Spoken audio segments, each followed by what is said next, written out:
I'm Brian Shelton, and you're listening to Harper Talks, a co-production of Harper College Alumni Relations and Harper Radio. Today on Harper Talks, I'm excited to speak with Andrew Payette. He is a 2018 graduate of Harper College and is a constituent services liaison for the office of Congressman Raja Krishnamoorthi. Andrew joined me in the WHCM studios in Building A. Thanks for being here. Thanks for having me. It's good to have you here today. The day that we're recording this show is the day before a big winter storm that's coming. And I think everybody's kind of getting a little nervous about what's happening there. But we talked, you said the congressman is in D.C., so no worries there, yeah? Yeah, safe and sound, doing the people's work, as it were. Yeah. So, normally when we do Harper Talks, I kind of start at, back before you came to Harper College and working your way through and everything, and then getting to where you are now. But I'm so fascinated by this job that you have, working for the congressman. I'm just curious if we could start with that. How did that come about? How did you start working for the congressman's office? I guess a little bit by accident, a little bit on purpose, right? So while I was here at Harper, actually, is kind of where the seeds were sowed, as it were. I was on the speech team, and one of our coaches, had an internship blast from the congressman's office saying, hey, anyone politically aligned, interested in the functions of government, want to step up and do it. And that was kind of primarily what I focused on when I was on the speech team. So I was like, yeah, absolutely. I want to take this internship, see what government's all about. Loved the job. They liked me, apparently. And so I stayed on as a full-time employee, and I've been there now for over 6 years. Over 6 years. Wow, that's amazing. So what do you do as a constituent services liaison? What does that mean? Yeah. And I do have to explain this to a lot of people almost every day. Basically, we help with any issues you have with the government. A lot of what we do here in Illinois is apolitical. We leave the politics in D.C. Right. So if you've got an issue with your tax return, for instance, if it's delayed or if the IRS isn't processing it correctly, you come to our office. I'm the person who would, fix that or address it in the best way possible. And it's not exclusive. It's any federal agency, right? So we're talking immigration issues, tax issues, Social Security issues, funding issues, anything that directly impacts you on a day-to-day basis. If it's got the federal government stamp on it, our office can address it, help you find resources, et cetera. It's kind of limitless. Yeah, and I think it's important to point out that it is apolitical, right? I mean, we do represent our congressperson and our representatives based on politics, right? We do, voting for Democrat or Republican. But once they are elected, their job is to serve everyone in their district that they represent, right? And so politics aside, their job is to represent you, yeah? Yeah. I mean, there's 750,000 people in our district, roughly. And we're not going to agree with every single one of them, right? But we're going to try to help every single one of them. If having issues with your taxes, right? That has nothing to do with what's happening in D.C. Right. We want to make sure you get the money you're owed. Right. Social Security benefits, that's a big one, right? Folks on fixed income already have it tough enough. We're not going to pile on by saying, don't vote for us, or if you didn't vote for us, we're not going to help, right? And we try to stay out of the news, as it were, and we want to just help folks, really, at the end of the day. Do you have any personal political aspirations, or has working in the office made you think about that more or less? Or less, certainly. Yeah. I think you come into these jobs kind of green-eyed, full of energy, excitement, and to be fair, it is still a very exciting job. Seeing the congressman's schedule and the demands on his time, both personally and professionally, has really turned me off to the idea of ever running for public office. I like being behind the scenes. I like having a little bit more leverage to help folks directly. Whereas the congressman, he's in D.C. every other week. On the weekends, he's working 10, 12-hour days, most weekends. There's really never a time where he can just completely shut off and not be the congressman. Right. That's very interesting. So in your position, you feel like you're able to directly help individuals in the district, whereas if you were in a political post, maybe not as much. Not as much. Every action a public-facing official takes will be under the microscope in some capacity. Right. And that's not, inherently a bad thing, right? We want all of our public officials to be held to account. Mhm. But, you know, Raja can't help 600 people, which is how many cases we have open right now. He can't individually help 600 people, right? The demands on his time are just too great. And that's where his staff comes in. And you know, I really relish in the opportunity to help folks to the best of my ability and the best of our office's ability. Yeah. Does the job take you to DC at all? Do you? Occasionally. Yeah. But, you know, again, it's something where it was very fun the first couple of years going to DC, and now it feels a bit more tedious. Yeah. Just, you know, being away from friends and family is, you know, on a day-to-day basis is tough. Yeah. I'm I'm on the board of a professional organization, and its conference is in Las Vegas, Nevada every year, has been for decades, right? Yeah. And the first time you go, you're like, oh, this is cool. The conference is in Las Vegas. And then after the 20th time you go, you're like, I can't believe I have to go to Las Vegas again. Yes. You know, and that's exactly it. A lot of my coworkers, they travel a lot more than me, especially the folks based in DC. They have to come to the district much more often than us in the district have to go to DC. Yeah. But, you know, it's the nature of the job, right? Yeah. If I have to go, I'll go, you know, be happy about it. But like you're saying, the 20th time, the 50th time, it's more robotic and less exciting. Yeah. Why am I doing this? Yeah.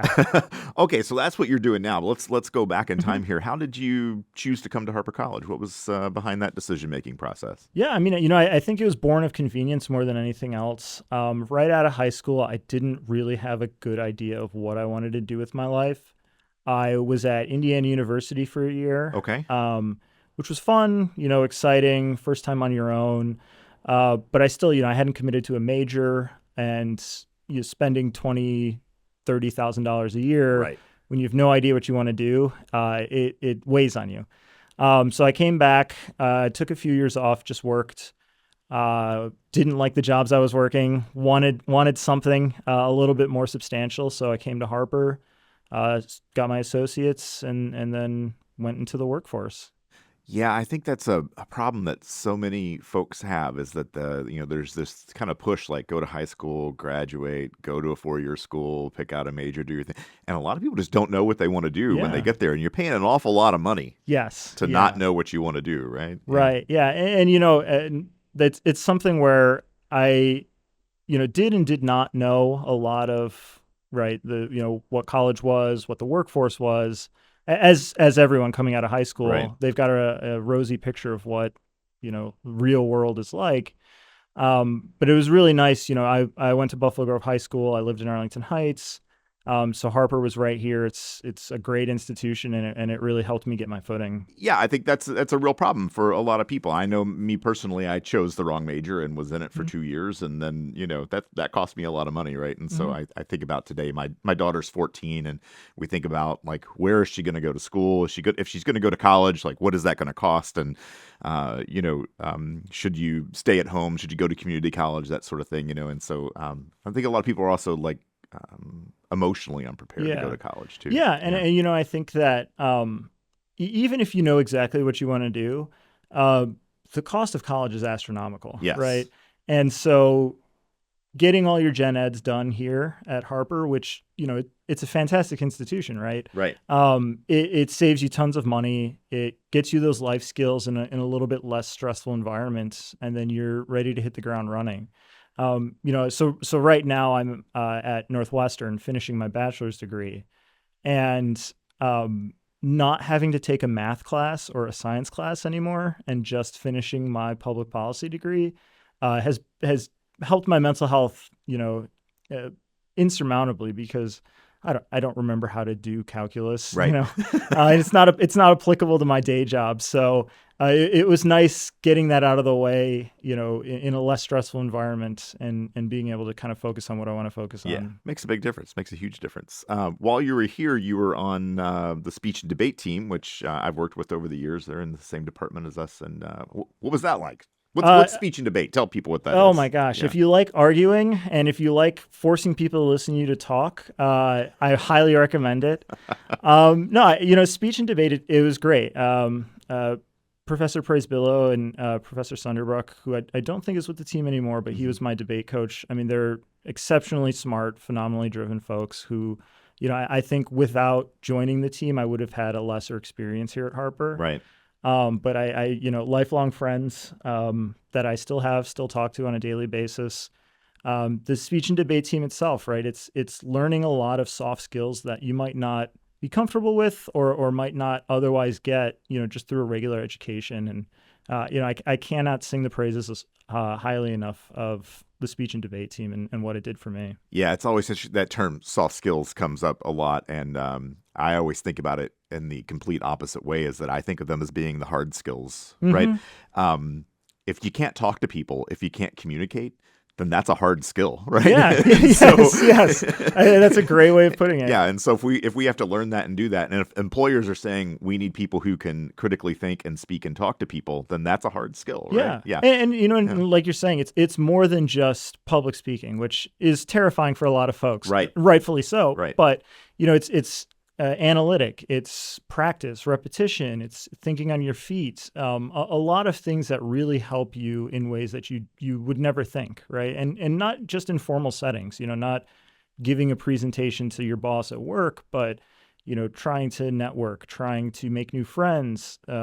It goes, so much farther than you would think of just initially. Yeah, absolutely. While you're on the speech and debate team, you got the Jake and Jordan Sadoff Scholarship. Yes. Yeah. Did you ever meet those guys? Yes. Yeah. They were around, especially towards the end of the year. Great guys. They really were instrumental to keeping the team going. Yeah. Big supporters of the college and big supporters of that scholarship. Mm-hmm. And everybody in Chicago knows their business, Restore Hair, because we see the billboards all over the place, right? So good guys to have around. So any other faculty that you worked with that while you were here that stood out for you? Or? Yeah, I mean, so Margaret on the speech team as well. She's amazing. Yes.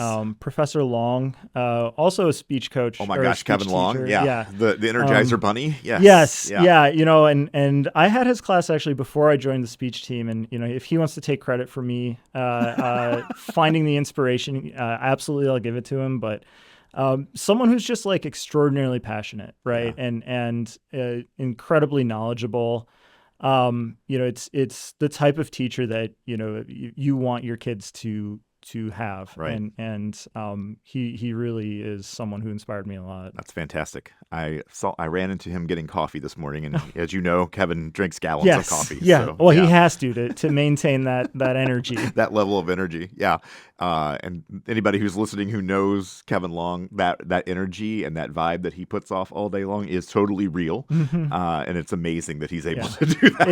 It's not an act. It's not an act. And I'm extraordinarily envious. Yes. I wish I had it. Yes. So I don't have it. So you mentioned that you're finishing your bachelor's degree at Northwestern. Felt like Harper really prepared you for that? Yeah, absolutely. Yeah. And again, getting all of the gen eds done, getting kind of a softer landing right out of high school really helped. It helped me focus on exactly what I wanted to do and how I wanted to do it. And Northwestern accepted all of my credits transferred over. So I'm just about done. I think I've got maybe a year more left. But yeah, I think, it's been a really smooth transition, and, the opportunities they are allowing, I think, kind of build on everything that Harper provided for me. Which is great. Yeah. And so public policy is the degree. Yeah. Not trying to get you to give up your job or anything like that, but what's the future there? Is there a plan, or are you still figuring out what it is that you want to do long term? Yeah, a bit of both. I mean, if I can stay with the congressman as long as he's an elected official, I'd love that. I think it's kind of two things, right? Providing me opportunities where if, for whatever reason the congressman leaves public service, my job it's only ever given a 2-year contract, right? Mm-hmm. The congressman has to get reelected in order for me to stay employed by him. Right. And I really am just kind of focusing on making sure I have opportunities down the road. Right. But also to kind of refine the skills I already have, right? You learn a lot on the job, but there's more to be learned that would help make you better at the job. And it's kind of that, two-pronged approach is why I'm back in school. Yeah. But you see yourself staying in government and public service. Is that in a perfect world? Yeah. If not, directly for the federal government's, tangentially related government affairs, maybe municipal government as well. Yeah. So something along those lines. Yeah. There's a lot there. Yeah. It's my job is recession proof. It's executive order proof. So I'm uniquely blessed in that regard, and as long as I can keep working to that end, I will. That's great. That's great. So I try to ask everybody who comes in here, what advice would you give to either someone who's thinking about coming to Harper and or someone who's at Harper right now? What advice would you give them? Yeah, I mean, folks coming to Harper, do it. Thinking about coming to Harper, do it. Yeah. Again, it's if you don't know what you want to do, but you want to do something, this is the place to find out. Yeah. And along those lines, to folks who are already at Harper, explore, fail, try, make sure that you get out of your comfort zones and do things that you wouldn't otherwise do. I circle back to speech team a lot because, at the beginning of the year, there's a lot of members who are quiet, who may not be comfortable with themselves, may not have found their voice yet. And by the end of the year, you can't get them to shut up, right? Both, in a formal setting and just discovering who they are as people and acclimating themselves to a world that they might not be familiar with. So I think to that end, right, fail hard, try things, get out of your comfort zones and do it in a way that makes, sense to you. Yeah. And I think it's a really great advice, especially for folks to get involved in what we might call extracurricular activities, right? Like here at the radio station, we're not really training people to be broadcasters, right? The radio industry isn't what it used to be, right? But we are training people to be critical thinkers. We're training people to tell stories and to use their voice to tell stories, right? And it doesn't matter if you're a liberal arts major or an IT major. Yeah. That's important, right? And so students who take the opportunity to explore radio station, theater, pottery, the environmental club, whatever, right? That's an opportunity to branch out a little bit. So. Yeah, I mean, it's exactly it. Like my debate partner, she was also in the pottery club, for instance, right? And found, something that was uniquely rewarding there. So many of my friends now I got, made when I was on the speech team, right? And it's if nothing else, right, it's not about the competition. It's not about winning every single debate or nailing every single speech. It's just about having fun, discovering something. Yeah, you might as well have some fun while you're here, right? Yeah. All right. Thanks so much, Andrew. Andrew Payette is a Harper College graduate, and if you are in Congressman Raja's district, he can help you out. If you're enjoying Harper Talks, please subscribe, and while you're at it, rate and review us so that others might find us. Harper Talks is a co-production of Harper College Alumni Relations and Harper Radio. Our show is produced by Shannon Hines. This episode was edited by Kobe Pozo, and our online content producer is Vicky. And she's told me how to pronounce her name correctly, but I'm going to get it wrong. I'm going to say Drizweka, and that's wrong. I know it is. Anyway, our theme music was created by Aiden Cashman. I'm Brian Shelton. Thanks for listening.